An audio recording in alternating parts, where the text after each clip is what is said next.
Hello friends, welcome to our YouTube channel the academy. और आज हम फिर से एक नया वीडियो लेके आए हैं आपके साथ, जिसमें हम लोग प्रॉफिट एंड लॉस के 4 इम्पोर्टेंट क्वेश्चन आपके साथ डिस्कस करेंगे। और ये सारे जितने भी हम क्वेश्चन आपसे डिस्कस करेंगे, ये सारे किसी इम्पोर्टेंट एग्जाम्स में पूछे हुए क्वेश्चंस हैं। तो चलिए, सबसे पहले हम अपना फर्स्ट क्वेश्चन आपके साथ डिस्कस करते हैं। पहले मैं आप लोग को इसको एक बार आप लोग इसको बोर्ड पे पढ़ लीजिए। तो चलिए, अब मैं आपके साथ एक बार इसको रिपीट कर देता हूँ। A wholesaler had 200 dozen of mangoes. एक होलसेलर के पास 200 डजन मैंगोज हैं। He sold some of these mangoes at 20% profit. उसने उसमें से कुछ मैंगोज को 20% के प्रॉफिट पर बेचा, और जो बाकी बचे हुए थे उसको 10% के प्रॉफिट पे बेचा। सो दैट उसको ओवरऑल 13% का प्रॉफिट हुआ पूरे ट्रांजेक्शन में। तो बताना है how many mangoes in dozens did he sell at 20% profit. तो इन डजन्स में उसने कितने 20% के प्रॉफिट पे सेल किए हैं। तो देखिए कितना इसको आसानी से कितना सॉल्व किया जा सकता है, एक बार हम इसको देखते हैं। देखिए, इसमें मिक्सचर और एलिगेशन का एक कंसेप्ट होता है, उसका यूज़ करते हुए उसने 10% को, कुछ मैंगोज को 10% में बेचा है और कुछ मैंगोज को उसने 20% में बेचा है। लेकिन उसको जो ओवरऑल जो प्रॉफिट चाहिए वो कितने का चाहिए? 13% का चाहिए। तो देखिए, जब भी ऐसा 3 डिजिट हो, 3 नंबर आपको दिए गए हैं और उसमें से पूछ रहा है कि कितना परसेंट पे क्या बेचा गया, कितने परसेंट पे, तो उसमें हम ये इसको लगाते हैं। अब इसमें क्या करना होता है कि इसमें एक कंडीशन जो होती है, एक होना चाहिए जो मिडल वन होता है उससे एक छोटा होना चाहिए और एक उससे बड़ी डिजिट होनी चाहिए। अब केवल इसमें से सब्ट्रैक्ट करना होगा। तो 13 में से 10 माइनस करेंगे तो यहाँ 3 इसमें क्रॉस में लिखा जाता है, और इधर 20 बड़ा है। तो इसमें हमेशा याद रखना है कि largest minus small, large minus small करना होता है। मैं लिख भी देता हूँ, लार्ज माइनस स्मॉल नंबर। तो 20 माइनस 13, तो 20 माइनस 13 होता है 7। तो अब इसका हमारा आंसर आ चुका है। ये जितने भी मैंगोज हैं 200 डजन वो 7:3 के रेशियो में बांटे जाएंगे, 7:3 में। तो अब वो हमसे पूछ रहा है कि 20% पे कितने डजन सेल किए गए। तो देखिए 7 + 3, मैं यहाँ लिखता हूँ 7 + 3 की वैल्यू कितने के बराबर है? 200 डजन के बराबर है। तो 10 की वैल्यू मीन्स 200 के बराबर। तो 1 की वैल्यू कितने के बराबर होगी? 1 की वैल्यू हो जाएगी आपकी 20 के बराबर। तो पूछ क्या रहा है कि 3 की वैल्यू क्या है? तो 3 की वैल्यू सिंपल है, 20 × 3 विच इज इक्वल्स टू 60। तो आपका आंसर आ चुका है कि 60 डजन मैंगोज को 20% के प्रॉफिट पे बेचा गया है। तो आपका राइट आंसर हो जाएगा ऑप्शन नंबर बी। तो ये था इस क्वेश्चन का सॉल्यूशन। अब हम अपने नेक्स्ट क्वेश्चन की तरफ बढ़ते हैं, जो कि देखते हैं। So we are back with our second question. और सेकंड क्वेश्चन जो कि आपकी स्क्रीन पर ये रहा, एक बार आप इसको पढ़ सकते हैं। एक बार मैं आपके साथ इसको बोर्ड पे फिर से रिपीट कर देता हूँ। A trader sold an article at a gain of 20%। तो एक जो ट्रेडर है वो अपने एक आर्टिकल को जो खरीद के लाया था उसको 20% के गेन पर बेचता है। Had he purchased it for 40% मोर। अगर वो उसको 40% ज़्यादा कीमत पे लेकर आता और उसको 24 रुपया, यहाँ पे देखिए यूनिट ये पैसा है और वहाँ पे परसेंटेज चल रहा था, तो उसको ध्यान दीजिएगा। अगर वो 24 रुपीज़ लेस में सोल्ड करता तो he would have incurred a loss of 20%। तो उसे 20% का लॉस होता। तो अब हमें बताना है what is the cost price of an article. मैं आप लोग को एक सजेशन दूंगा कि आप इसको अभी वीडियो को पॉज करिए और एक बार इसको खुद से सॉल्व करने की कोशिश करिए। तो चलिए, अब हम इसका सॉल्यूशन आपके साथ डिस्कस करेंगे। कितना सिंपल इसका सॉल्यूशन है। और ये क्वेश्चन 2018 में शायद CGL में या फिर CAPF जो कि SSC CPO में क्वेश्चन ये पूछा गया है। तो चलिए इसका डिस्कशन करते हैं। 4 ऑप्शन आपके सामने आप लिखे हुए हैं। तो देखिए, इसका सॉल्यूशन सबसे पहले 2 तरीके से हम कर सकते हैं। तो एक अगर बेसिक आपको देखना है तो देखिए बेसिक में क्या किया जा सकता है कि मान लिया कि कोई भी सामान को 100x का खरीद के लाया था, तो उसको कितने में बेच रहा है वो? उसको बेच रहा है वो 120x में। ये तो सिंपल है। ये कैसे मैंने निकाला? 100x इंटू 20% के गेन पे, तो मतलब 120/100। तो 100 से 100 कट जाएगा तो याद आएगा 120x। ये हो गया पहला लाइन का, हमने इसको इक्वेशन की फॉर्म में लिख दिया। अब had he purchased it for 50% मोर, ये CP है, ये SP है।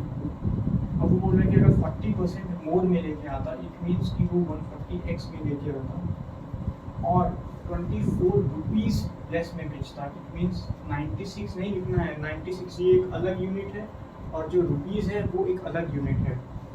तो कैसे लिखेंगे, 120x माइनस का 24, इतने कम में बेचता तो उसको 20% का लॉस होता। अब लॉस का देखिए, सबसे पहले मैं लिख दे रहा हूँ formula, SP is equals to 100 plus minus profit या फिर लॉस। अगर प्रॉफिट होता है तो प्लस हो जाता है और माइनस लॉस होता है तो माइनस, अपॉन 100 इंटू C, ये होता है हमारा फॉर्मूला।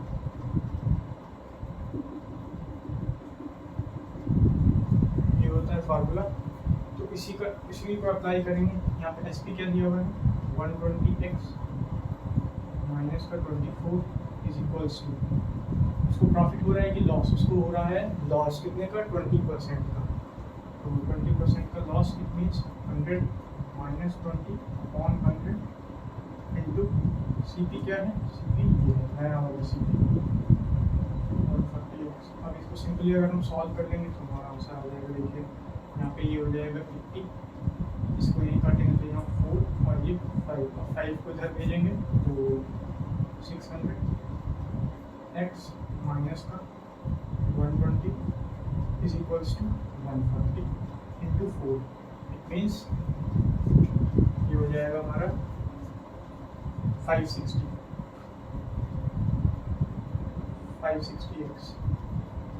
अब इसको इधर भेजेंगे तो हमारा 40x is equals to 120 and x is equals to 3। तो x आ जाएगा 3। तो हमें बताना था, हमें किसकी वैल्यू पूछी गई है, हमें पूछा गया है what is the cost price. तो कॉस्ट प्राइस क्या था, इनिशियल कॉस्ट प्राइस था 100x, तो आपका आंसर हो जाएगा 100 इंटू x की वैल्यू क्या है, 3 है। तो हमारा कॉस्ट प्राइस जो आ जाएगा वो कितना आ जाएगा, 300।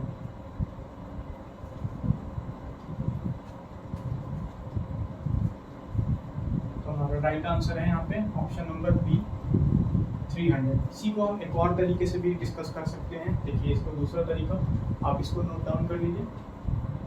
तो चलिए इसका सेकंड तरीका भी अगर हमें डिस्कस करना है तो हम इसको कितना सिंपल तरीके से और कर सकते हैं, देख लेते हैं। प्रॉफिट एंड लॉस से हम हर बार पेपर में लगभग प्री में तो 2 क्वेश्चन देखते ही हैं, और मेंस में 2 से भी ज़्यादा कई बार आपको दिखते हैं। प्रॉफिट एंड लॉस परसेंटेज जितने भी वगैरह चैप्टर हैं ये काफ़ी आसान होते हैं और काफ़ी नंबर आपको आराम से एग्जाम में, किसी भी एग्जाम में आप अगर इसके कंसेप्ट क्लियर है तो आप आराम से इसका नंबर गेन कर सकते हैं। तो अब देखिए इसका दूसरा तरीका क्या है, उसको 20% का गेन हुआ इनिशियल ट्रांजेक्शन। तो अब वो क्या कर सकता है, 20 को कैसे लिख सकते हैं, 20/100 मीन्स 1/5। यहाँ पे कहने का मतलब है कि 5 रुपये में तो खरीद के लाया था और बेच कितने में रहा था, +1 में, मतलब कि 6 रुपीज़ में बेच रहा था। ये था कॉस्ट प्राइस, ये था सेलिंग प्राइस। अब जो दूसरी कंडीशन है उसमें 40% मोर में लेके आया। अब इसको 5x मान लीजिए और इसको 6x, क्योंकि यहाँ पे 24 जो रुपीज़ है वो अलग यूनिट है। 40% मोर में लेके आया है, 40% मोर में लेके आया मीन्स 5 का 40% होता है 2, तो 7x में लेके आया है और बेच कितने में रहा है, 6x माइनस 24 में। फिर से वही इक्वेशन बन गई हमारी। फिर से फॉर्मूला अगर हम अप्लाई करेंगे तो कैसे आएगा, 6x माइनस का 24 इज इक्वल्स टू 80%, मतलब 100% माइनस 20%, 80/100 इंटू 7x। फिर से सॉल्व कर लीजिए, 4/5 क्रॉस मल्टीप्लाई करेंगे तो 30x minus 120 is equals to 28x। इसको इधर शिफ्ट करेंगे तो 2x इज इक्वल्स टू 120 और x इज इक्वल्स टू 60। अब इस केस में आपका CP क्या होगा, इस केस में आपका CP होगा 5x, जो कि है CP is equals to 5x is equals to 5 into 60 is equals to 300। तो किसी भी तरीके से आप कर सकते हैं, आंसर आपका सेम ही आएगा। आंसर रहेगा आपका ऑप्शन नंबर बी 300। तो अब हम अपना नेक्स्ट क्वेश्चन डिस्कस करेंगे। अब हम अपने थर्ड क्वेश्चन के साथ आपके साथ हैं, और थर्ड क्वेश्चन जो है वो आपके बोर्ड पर ये लिखा हुआ है। एक बार आप इसको रीड आउट करिए खुद से, और इसको एक बार इस वीडियो को पॉज करके सॉल्व करने का जल्दी से कोशिश करिएगा, और फिर हम इसका सॉल्यूशन आपके साथ डिस्कस करेंगे। तो चलिए एक बार अब इसको हम फिर से रिपीट करते हैं। The mark price of an article is 50% above the cost price. जो एक मार्क प्राइस है वो कॉस्ट प्राइस से 50% ज़्यादा है। When mark price is increase by 20%, अगर मार्क प्राइस को 20% बढ़ा दिया जाए तो selling price is also increase by 20%। तो अगर मार्क प्राइस और सेलिंग प्राइस दोनों को 20% बढ़ा दिया जाए तो बोल रहा है कि द प्रॉफिट डबल्स। तो प्रॉफिट जो पहले केस में होता था वो इस केस में डबल हो जाता है। If original mark price is 300, अब उसने ये भी बोल दिया कि ओरिजिनल मार्क प्राइस जो है वो 300 था, तो बताना है then the original selling price is. तो ओरिजिनल सेलिंग प्राइस क्या है? देखिए हमने लास्ट टाइम भी एक इस मार्कर से समझा था कि मार्क प्राइस, सेलिंग प्राइस और कॉस्ट प्राइस में क्या डिफरेंस होता है। अगर आप किसी शॉप पे जाएंगे, स्टेशनरी की शॉप पे जाएंगे, तो जितने भी मार्कर जो दुकानदार खरीद के लाया होगा उसको हम बोलते हैं कॉस्ट प्राइस। जितने में वो इसको आपको सेल करेगा वो होता है सेलिंग प्राइस। और अगर आप शॉप पे जाएंगे तो देखेंगे जितना इसका एक टैग लगा रहता है, प्राइस का जो टैग लगा रहता है वो होता है मार्क प्राइस। तो तीनों चीज़ का पहले तो डिफरेंस क्लियर होना चाहिए, नहीं तो इसी में कंफ्यूजन हो जाता है काफ़ी बार। तो चलिए अब हम पढ़ते हैं इसके सॉल्यूशन की तरफ। देखिए सबसे पहले देखिए कॉस्ट प्राइस और मार्क प्राइस। वो बोल रहा है the mark price of an article is 50% above cost price, और लास्ट में मार्क प्राइस दिया हुआ है 300। तो अगर मार्क प्राइस 300 है तो कॉस्ट प्राइस कितना है? 50% उससे कम है। इसका 50% कम है, इट मीन्स कि 300 का 50% क्या है?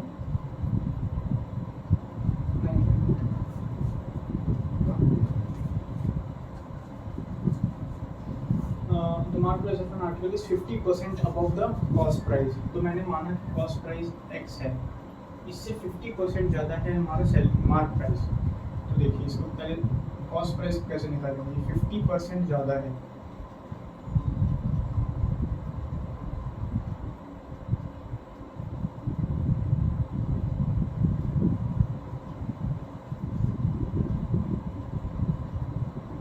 तो हमारा कॉस्ट प्राइस क्या आ गया? ये आ गया हमारा कॉस्ट प्राइस, जो कि हो जाएगा 200। अब सॉल्व करना क्वेश्चन बहुत ही ज़्यादा आसान हो जाएगा। अब अगर मैंने मान लिया कि सेलिंग प्राइस x था, तो जो दूसरा केस होगा इसमें 20% मार्क प्राइस को भी बढ़ाया गया है और सेलिंग प्राइस को भी बढ़ाया गया है। तो ये केस 1 था। अब केस 2 में देखिए कॉस्ट प्राइस उतना ही रहेगा, ये कितना बढ़ गया? 20%। It means 6/5x। अभी आप बोलेंगे कि 6/5x कैसे आया? इसको यहाँ पे सॉल्व करके दिखा देते हैं कि पहले x था, अब कितना बढ़ गया? 20% बढ़ गया। तो 2 से 6, 2 से 5, तो अब नया हो गया 6x/5। तो ये ऐसे आया, और ये जो था ये भी 20% बढ़ा है, तो ये हमारा हो जाएगा 360। अब बताना है then the original selling price. तो ओरिजिनल सेलिंग प्राइस क्या था? तो देखिए पूरा क्वेश्चन एक इसी से सॉल्व हो जाएगा यहाँ से, कि उसने बोला कि प्रॉफिट डबल हो गया। तो प्रॉफिट क्या होता है? सबसे पहले प्रॉफिट की जो इक्वेशन है वो देखिए आप। प्रॉफिट कैसे निकालते हैं? जब SP में से CP माइनस होता है तो जो आपका रिजल्ट आता है वो आपका प्रॉफिट होता है, और अगर नेगेटिव में आ रहा है तो इट मीन्स कि आपका लॉस हो रहा है, लेकिन इस केस में प्रॉफिट हो रहा है। तो पहले केस में प्रॉफिट क्या हो रहा था? फर्स्ट केस में प्रॉफिट हो रहा था हमारा x जो था वो हमारा SP था और 200 हमारा CP था। और दूसरे केस में क्या है? दूसरे केस में हो रहा है 6/5 x माइनस का 200। यहाँ पे बोल रहा है कि ये चीज़ डबल हो जा रही है, पहले से सेकंड में डबल हो जा रही है। तो अब इसको देखिए कैसे हम जल्दी से सॉल्व कर देंगे।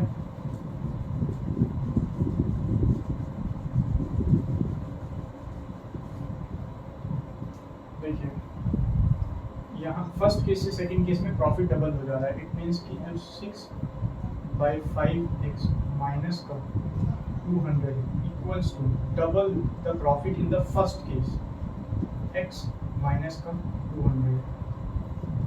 तो अब इसको सॉल्व करेंगे तो 6x माइनस का ये एलसीएम लेंगे तो यहाँ 1000 और नीचे आ जाएगा 5, इधर होगा 2x माइनस का 400, फिर से क्रॉस मल्टीप्लाई कर देंगे तो ये हो जाएगा 6x माइनस का 1000 इक्वल्स टू 10x माइनस का 2000। अब 6 को इधर लेके जाएंगे तो 4x इधर बचेगा राइट हैंड साइड पे और लेफ्ट हैंड साइड पे बचेगा 1000। तो आपका x की वैल्यू आ जाएगी 1000 डिवाइडेड बाय 4। यहाँ पे तो विजिबल होगा तो यहाँ पे हो जाएगा 250। तो आपका राइट आंसर जो सेलिंग प्राइस आएगा then the original selling price वो आपका हो जाएगा ऑप्शन नंबर 250। तो काफ़ी सिंपल था। अब हम अपना नेक्स्ट क्वेश्चन नंबर 4 आज का लास्ट क्वेश्चन डिस्कस करेंगे। सो अब के बोर्ड पर हमारा क्वेश्चन नंबर 4 जो कि आज इस वीडियो का जो लास्ट क्वेश्चन है, और एक बार आप इस क्वेश्चन को पढ़ लीजिए। हाँ, तो मैं एक बार इसके आपके साथ रिपीट कर देता हूँ। A milkman brought 70 litres of milk at ₹630। तो 70 लीटर्स मिल्क लेके आता है कितने रुपीज़ में? 630 में। और उसमें एडिड 5 लीटर्स ऑफ वाटर, उसमें 5 लीटर पानी मिला देता है, जो कि आजकल आम बात है। इतना ज़्यादा मिलावट हो गई है कि किसी भी चीज़ को आप लाओ और उसमें कुछ भी मिला दो और फिर उसे बेच दो। तो वही ये भी करता है और उसको कितने में बेचता है? If he sells it at 9 rupees per litre, उसको 9 रुपये पर लीटर बेचता है। तो बताना है कि इसका प्रॉफिट परसेंट क्या होगा।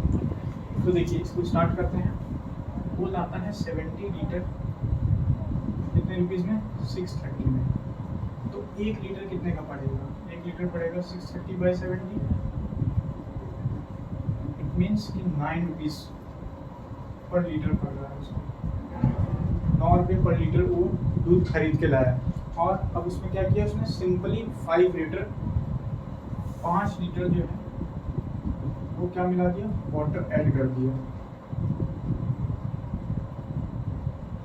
तो अब टोटल सॉल्यूशन कितने का बन गया जो वो सेल करेगा? वो हो गया 70 लीटर तो पहले ही, और 5 लीटर उसमें प्योर जो है वो पानी डाल दिया। तो 75 लीटर का अब जो है वो दूध बेचेगा, 75 लीटर। और कितने में बेचेगा पर लीटर? 9 रुपीज़ में। तो देखिए 75 लीटर मिल्क बेचेगा और 1 लीटर का दाम 9 है। तो टोटल कितना हो जाएगा? 75 × 9। तो 9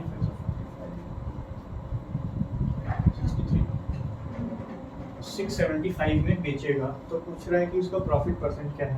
खरीद के लाया था 630 में, ये मान लीजिए कि सीपी था, और बेच रहा है 675 में, ये मान लीजिए सेलिंग प्राइस है। तो प्रॉफिट बताना कितना आसान है। सॉल्यूशन ऊपर करते हैं। यहाँ पे देखिए दोनों का डिफरेंस जो कि है हमारा 45 अपॉन कॉस्ट प्राइस जो कि है 630 और इनटू में 100। अब आप इसको सॉल्व करेंगे 9 से 7 टाइम्स, 9 से 5 टाइम्स, तो आ जाएगा 50 डिवाइडेड बाय 7। इसको अगर आप सॉल्व करेंगे आगे तो आपका आ जाएगा 7/7%। तो राइट आंसर आपका हो जाएगा ऑप्शन नंबर डी, 7/1/7% का उसे प्रॉफिट होगा। तो ये थे आज के 4 इंपॉर्टेंट क्वेश्चंस। और अगर आपको ये चारों क्वेश्चंस पसंद आए तो आप इस वीडियो को ज़रूर लाइक करिएगा और हमारे चैनल को आप सब्सक्राइब करिएगा। अब नेक्स्ट टॉपिक में हम और भी अच्छे क्वेश्चन जो कि प्रॉफिट एंड लॉस में रिसेंट एग्जाम्स में लाइक CGL 21, CHSL 21 में पूछे गए हैं, उसको आपके साथ डिस्कस करेंगे। और नेक्स्ट टॉपिक आपको क्या चाहिए, किस टॉपिक पे चाहिए, मीन्स मैथ्स में कौन सा अगला चैप्टर आप पढ़ना चाह रहे हैं, वो आप कमेंट में लिखिए और हमें बताइए। हम उस पर नेक्स्ट वीडियो आपके साथ लेके आएंगे। तो चलिए तब तक के लिए थैंक यू सो मच और मिलते हैं जल्दी नेक्स्ट वीडियो में। Tata bye.